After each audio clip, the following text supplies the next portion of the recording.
This is Hendre Gelli. This is my 15th video, and this is really interesting that the structures seem to get more and more sort of clear as we sort of go across the landscape up here.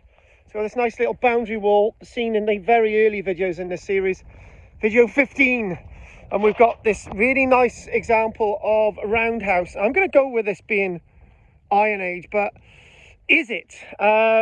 These are associated with this sort of really later boundary that flows along, but it's too small to be a building. And if we discount the Iron Age thing and say it's a lot later, then these could be shepherds' folds, shepherds' huts alongside this wall, and we sort of flow along here quickly.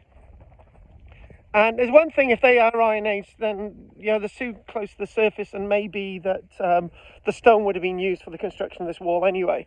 And we've got another collapsed building here as well. Another one. You can possibly see that the entranceway was on the further side, and this is collapsed. Really interesting, these structures, or are they just sheepfolds? But whatever they are, they're of some date. This is KARL-JAMES LANGFORD, video 15, up Hendre Gelli, and it's wet. 15 videos on. How many more videos to go? Thank you very much.